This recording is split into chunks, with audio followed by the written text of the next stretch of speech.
कर दिया गया है। में 15 मिनट का वक्फा आ गया है। जजेस की मुशावरत जारी थी, दलाइल मुकम्मल हो चुके हैं और अभी 15 मिनट का वक्फा दिया गया है। अगर वक्फे से पहले की सूरत हाल से आपको आगाह करें तो जो सूरत हाल सामने आई है, जो रिमार्क्स सामने आए हैं, जज साहब की जानिब से कहा गया कि हमें ये ढूंढ कर दें कि कहां लिखा है कि पार्टी है गैर मुंतखब भी हो तो उसकी बात मानना पड़ती है। और इस वक्त हम ये देख रहे हैं कि पीटीआई की सीनियर लीडरशिप अदालत के बाहर मौजूद है मीडिया टॉक के लिए। आर्गुमेंट्स हुए उसमें जो आज जो एक बजे से मुसलसल आर्गुमेंट्स हो रहे हैं। अगर आप देखें तो जो हुकूमत है उसने तो कोई बंदा छोड़ा ही नहीं पाकिस्तान में जिसके आर्गुमेंट्स रह गए हैं। चौधरी शुजात साहब के वकील जो हैं वो जिस तरह से सारी चीज़ें चूँकि माशाल्लाह उनकी जरदारी साहब भी मैनेज कर रहे हैं, तो कराची से ही जो प्रेसिडेंट हैं बाहर के वो तशरीफ़ लाए हैं। उन्होंने तकरीबन 1 घंटा सलाउद्दीन साहब ने आर्गुमेंट्स किए हैं। कराची पूरा डूबा हुआ है, लेकिन बाहर के जो कराची के प्रेसिडेंट हैं बेहतर समझा कि जरदारी साहब के इंस्ट्रक्शंस के ऊपर यहाँ पे आके आर्गुमेंट्स करें। लेकिन बहरहाल सारे लोगों को टिकट विकट दे के यहाँ पे लाए हैं और काफ़ी लंबे चौड़े आर्गुमेंट जो इन्होंने किए हैं। मैं तो समझ रहा था कि बाहर तो कह रहे थे कि हम बाइकआउट कर रहे हैं, लेकिन उनके वकीलों ने तो बहुत घंटों तवील जो हैं वो आर्गुमेंट्स किए हैं। अब आकर के एक नुक्ते के ऊपर बात जो है वो ठहर गई है और एक नुक्ता सिर्फ ये है कि जो इख्तियार है वो चेयरमैन का है पार्टी का या वो पार्लिमानी पार्टी का है। अब जजेस जो हैं वो इस एक नुक्ते के ऊपर जो है वो उन्होंने प्रपोजिशन बना दी है और जो आर्टिकल 63 है वो भी इसी ज़िमन में उसकी तशरीह जो है वो होनी है। पहले तो मैं जजेस को समझता हूँ कि आज उन्होंने जिस सब्र का मुजाहरा किया, जितनी उनके साथ बदतमीज़ी की गई, जितनी बदतहज़ीबी का मुजाहरा किया गया, ख़ुसूसन जो उनके 2 वकील हैं उन्होंने फिर देखिए, मैं आपको याद दिलाना चाहता हूं कि फ़रोग नसीम को 2 दफ़ा इस्तीफ़ा देना पड़ा था यहाँ पे आर्गुमेंट्स करने के लिए। आज़म तारड़ साहब ने खुद ही आर्गुमेंट शुरू कर दिए और कम से कम 15-20 मिनट को खुद ही आर्गू कर रहे हैं। लॉ मिनिस्टर, अगर आपका वकील नालायक है, आपको उसके ऊपर एतबार नहीं है, आप अवान को समझते हैं कि बैरिस्टर अवान को समझते हैं कि वो नालायक है, तो आप अच्छा वकील कर लेते। ये क्या बात हुई कि आपने वकील भी किया हुआ है, ख़ुद भी आर्गूमेंट्स कर रहे हैं। बड़ा ऑब्जेक्शनेबल रवैया जो है वो हुकूमत का रहा और फिर आखिर में तो चीफ जस्टिस साहब को ऑब्ज़र्व करना पड़ा कि लॉ मिनिस्टर साहब, क्या आप जो है समझते हैं कि ये हुकूमत सुप्रीम कोर्ट को तस्लीम नहीं करती? तो ये रवैया पहली बार नहीं है। यहाँ पे बड़ी दफ़ा नून लीग की एक हिस्ट्री रही है। इन्होंने तो फिज़िकली हमला कर दिया था सुप्रीम कोर्ट के ऊपर जब मर्ज़ी के फ़ैसले नहीं हो रहे थे। इन्होंने जजों को ख़रीदा। रफ़ीक तारड़ जो थे, जो इनका खानवादा भी इस्तेमाल हो रहा है जजों को तकसीम करने के लिए। रफ़ीक तारड़ का मशहूर वाक़या सजाद अली शाह साहब उस वक़्त के चीफ जस्टिस के इंटरव्यूज़ हैं जिसमें उन्होंने बताया कि किस तरह जजों को ख़रीदा गया।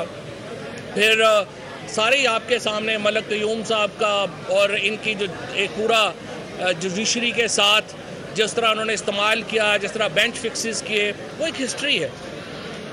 और उसको बाद लेके लॉ मिनिस्टर ने आज, मेरा ये ख्याल है कि सुप्रीम कोर्ट की ऊपर बड़ी, आज इससे पहले जो प्रेस कॉन्फ्रेंस की राना सनाउल्लाह ने और आज़म तारड़ ने और एक और भी था कुछ शायद, उन्होंने भी बड़ी जो है वो ऐसी प्रेस कॉन्फ्रेंस की। उससे सुबह मरियम नवाज़ और जो हम नवा हैं सारे तबला नवाज़ इकट्ठे हुए, उन्होंने एक तबले अपने बजाए। लेकिन मुझे बड़ी खुशी है सुप्रीम कोर्ट के चीफ जस्टिस ने और जज साहिबान बड़े फर्म साबित हुए और उन्होंने किसी दबाव को जो है वो अपने ऊपर तारी नहीं किया।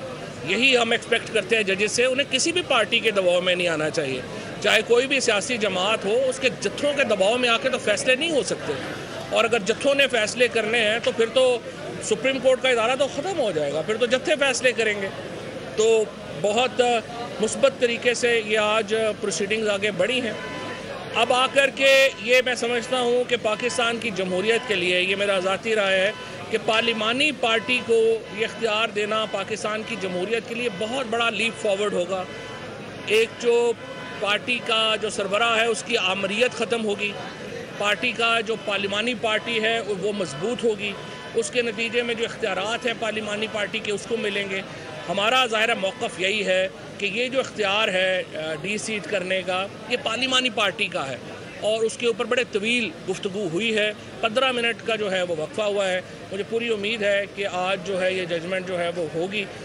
जो जिस तरीके से तो कोई भी आर्गूमेंट जो है वो मुदल्लल नहीं था हुकूमत का।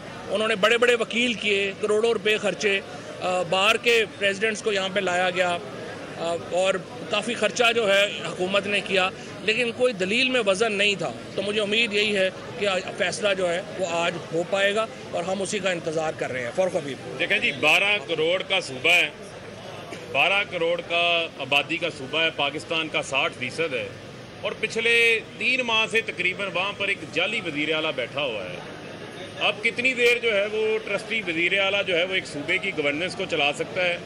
सुप्रीम कोर्ट के हुक्म के मुताबिक 22 जुलाई को वोटिंग हो चुकी, 186 की अक्सरियत ने वोट परवेज़ लाई को डाल दिया, 179 हमजा शहबाज के हैं।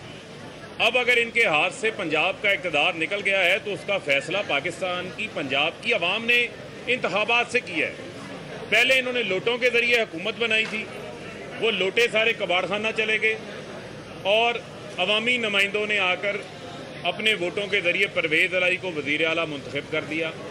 सादा सा सिंपल सा मैं समझता हूँ कि मामला है, जिस मामले के ऊपर आज सब वकीलों ने कोशिश की कि वो अपनी फ़ीस का रेट जो है वो बढ़ा सकें। अदरवाइज़ आर्टिकल 63(1)(b) जो है, आर्टिकल 63(a)(1)(b) बड़ा वाज़ेह है। सुप्रीम कोर्ट का शॉर्ट ऑर्डर 17 मई का वो बड़ा वाज़ेह है और यही सवाल बार बार पूछा जाता रहा है कि डिप्टी स्पीकर बता दें जिस सुप्रीम कोर्ट के फैसले के ऊपर उन्होंने रिलाई किया है, वो कम अज़ कम जितने आर्गूमेंट्स हमने सुने हैं, हमें तो ये नज़र नहीं आ रहा कि केस का कोई दफा कर पाएँ। और अब ये नहीं हो सकता कि ये अनोखे लाडले, इनका जब भी केस लगेगा ये 13 जमातें जमा होंगी, जमा होके जो है वो जजेस के ऊपर तनकीद करें, उनके ऊपर हमले करें, बेंच को जो है वो टारगेट करें और इनके कहने के ऊपर जो है वो फुल कोर्ट्स बना दी जाएं। इसका मतलब ये है कि सूबे की गवर्नेंस को मज़ीद इल्तवा में डाल दिया जाए, मज़ीद एक जाली वज़ीर आला जो है वो पंजाब के ऊपर बैठा रहे। ये जो जंबो जेट 63 रुकनी इसने काबीना बना दी है, उनके काबीना की गाड़ियों का पेट्रोल का खर्चा, उनकी पेज एंड पर्क्स का खर्चा हमजा शहबाज अपनी जेब से दें ना, पब्लिक के अवाम के टैक्स के पैसे तो ना दें, क्योंकि उसकी कोई लिजिटिमेसी जो है वो अपनी जगह के ऊपर किसी सूरत भी जो है वो मौजूद नहीं है। और मैं समझता हूँ कि ये बड़ा इम्पॉर्टेंट है कि पाकिस्तान के अंदर ये धौंस की धमकी की बुनियाद के ऊपर जो है वो फैसले ना लिए जाएं, बल्कि पाकिस्तान के अंदर आइन और कानून की बालादस्ती जो है वो कायम होनी चाहिए। और जो फसाद फैलाना चाहता है, जो इंतशार फैलाना चाहता है, इनका भी रास्ता जो है वो हमेशा हमेशा के लिए रुकना चाहिए। जी मलिका साहब, देखिए, फवाद चौधरी ने पहले बात की है कि जो बेंच बनाने का इख्तियार है वो पाकिस्तान की आला अदालत के मोहतरम चीफ जस्टिस के पास है। हमें खुशी हुई है कि आला अदालत के जो जजेस हैं वो अपना जो इख्तियार है वो जत्थों को नहीं दे रहे हैं। यहाँ पर पाकिस्तान मुस्लिम लीग नवाज और PDM की जो 11 पार्टियों का पिक एंड मिक्स है, जत्थों की सूरत में पेश हुए हैं। आला अदालत के जजेस के ऊपर हमला किया है, कहा है कि जो पाकिस्तान के सुप्रीम कोर्ट रूल्स के ऑर्डर 11 में चीफ जस्टिस के पास इख्तियार है, वो इख्तियार ज़बरदस्ती हमले के ज़रिए जत्थों की सूरत में वो इख्तियार हमें दे दिया जाए। हम उम्मीद करते हैं कि आला अदालत के मोहतरम चीफ जस्टिस और आला अदालत के मोहतरम जजेस जो हैं वो इख्तियार अपने पास रखेंगे और ये इख्तियार जत्थों को नहीं देंगे। पहली बात तो ये। दूसरी बात ये है कि यहाँ पर PDM के जो वकील हैं उन्होंने एक बहुत ही बेहतरीन यू टर्न लिया। आप जानते हैं कि अप्रैल के अंदर अक्सरियत की जमात के वज़ीर आज़म को, पाकिस्तान के मकबूल तरीन लीडर को उसके मनसब से हटाया गया और कहा गया कि article 69 of the supreme court of Pakistan constitution, article 69 of Pakistan constitution जो है उसके अंदर मुदाखलत हो सकती है। पार्लियामान जो है कंप्लीटली सुप्रीम नहीं है। पाकिस्तान के सबसे मकबूल तरीन लीडर को हटाया गया क्योंकि पार्लियामान की प्रोसीडिंग्स के अंदर मुदाखलत हो सकती थी। लेकिन आज इनके वकील ने कहा, पीपल्स पार्टी के वकील ने कहा, और हम उनका बहुत एहतराम करते हैं, फारूक नाइक साहब, उन्होंने ये दलाइल पेश किए कि हम तो यू टर्न लेते हैं। अब हमारे दानिश के मुताबिक इस मामले के अंदर पाकिस्तान की असेंबलियाँ और जो पार्लियामान है उसके अंदर आर्टिकल 69 जो है उसके अंदर मुदाखलत नहीं हो सकती है। तो उस वक़्त वो ठीक था जब पाकिस्तान के मुंतखब वज़ीर आज़म को हटा रहे थे, लेकिन यहाँ पर अक्सरियत की जमात जो है उसका जब वोट काउंट हो रहा है, पंजाब की आवाम ने जब अपना फैसला दे दिया है, तो आप आर्टिकल 69 जो है उसके पीछे छुप रहे हैं। ऐसा नहीं हो सकता। यहाँ पर चीज़ें वाज़ेह हैं। आपने अप्रैल के अंदर इसी कोर्ट के सामने आकर एक वादा किया था कि जो भी पंजाब की आवाम का फैसला होगा मनवान उस फैसले को कबूल करेंगे। आपने दिखाया कुछ दिन पहले कि आपने पंजाब की आवाम के फैसले को मुस्तरद कर दिया। पंजाब की आवाम ने कह दिया था कि हम पाकिस्तान तहरीक इंसाफ और इमरान खान के अंदर एतमाद का इजहार करते हैं। अक्सरियत की जमात को इस तरह ज़बरदस्ती धमका के ताकत का इस्तेमाल करके एक लाडले बच्चे को सामने कर दबाया नहीं जा सकता। इंशाअल्लाह सुप्रीम कोर्ट से एक अच्छे फैसले की उम्मीद है और उम्मीद करते हैं कि अक्सरियत की जमात को अपना रोल अदा करने का मौका दिया जाएगा। बहुत शुक्रिया। माँ इस वक्त मीडिया के नुमाइंदगान से गुफ्तगू कर रहे थे और